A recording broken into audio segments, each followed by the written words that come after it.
એક વાર્તા કહું તમને. ટાઈમ છે ને તમારી પાસે?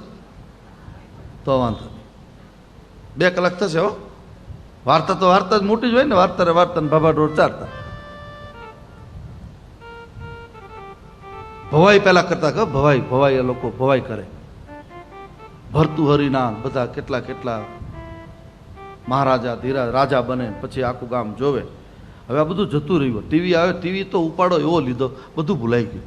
પહેલાં આપણા જગદીશ આશ્રમની સામે કેવું સરસ રાસલીલા, રામલીલા બધા વૃંદાવનથી આવતા હતા. નાનપણમાં બધા જોતા હતા. સર્કસ આવતા હતા. હવે માણસ જ સર્કસ જેવા થઈ ગયા.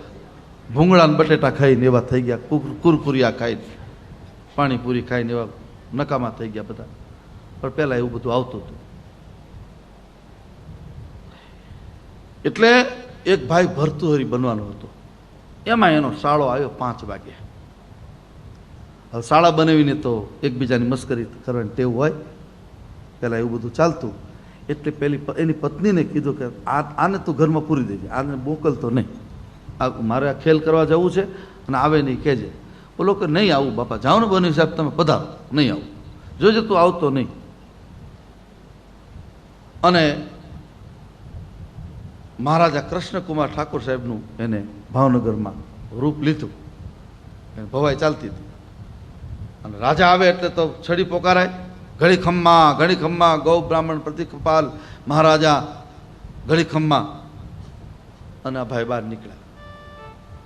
અને પછી પૂછે છે, એને તો ગાવાનું બધું બહુ લાંબુ છે, પણ એ બધું મને નહીં ફાવે અત્યારે, કારણ કે મેં તૈયાર નથી કર્યું. એટલે બહુ સરસ. મારી પ્રજા, ભાવેણાની પ્રજા બધી સુખી છો, કોઈને કાંઈ દુઃખ હોય, કોઈને કાંઈ હોય તો કહો, હું તમારા દુઃખ દર્દ દૂર કરવા માટે આવ્યો છું. બોલો, કોઈને કાંઈ પ્રશ્ન હોય તો. રાજા પ્રશ્ન પૂછે ને પ્રજાને. એમાં ઓલા ભાઈને બીડીની લત હતી લાગેલી. મેં 10 સાડા 10 ત્યાં લાઈન બીડી બહાર જઈને પી આવું, એમાં ઉપડ્યો ન્યાય. ખેલ ચાલતો હતો. આને કીધું કે કોઈને કાંઈ દુઃખ હોય તો કહો.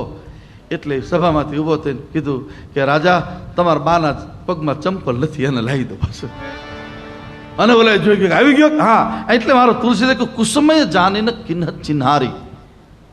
કુસમય જાણીને મસ્કરી પણ ન કરાય. મસ્કરી કરવાનો પણ એક સમય હોય, આનંદ કરવાનો એક સમય હોય, એની એક મર્યાદા હોય.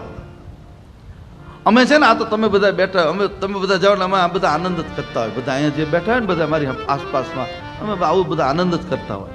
પણ એનો એક સમય હોય, એની એક મર્યાદા હોય, એનું સ્થળ નક્કી હોય, સમય નક્કી હોય. મોઢા ચડાવીને બેસવું આપણે શું કામ? આપણે કોને બાપનું કંઈ બગાડ્યું તો આપણે મોઢા ચડાવીને ભરવી? આનંદ કરીએ ભગવાન ચતુર્ભુજ દાદાના ખોળામાં બેઠા બેઠા. તમે પણ તમારા ઘરમાં આવી રીતે જ કરજો, આનંદ કરજો. પછી ઘરે જઈને સીધા બધા ખડખડાટ દાંત નો કાઢે કે ગાંડા થઈ ગયા, શું ક્યાંથી આવ્યા? તો ક્યાં બજારમાંથી કંઈક એવી રીતે નહીં, પણ ઘરના આનંદના, ઘરના વાતાવરણને આનંદ નહીં. કુસમય જાણીને કિન્નત ચિન્હારી. મારો તુલસી કહે છે, જય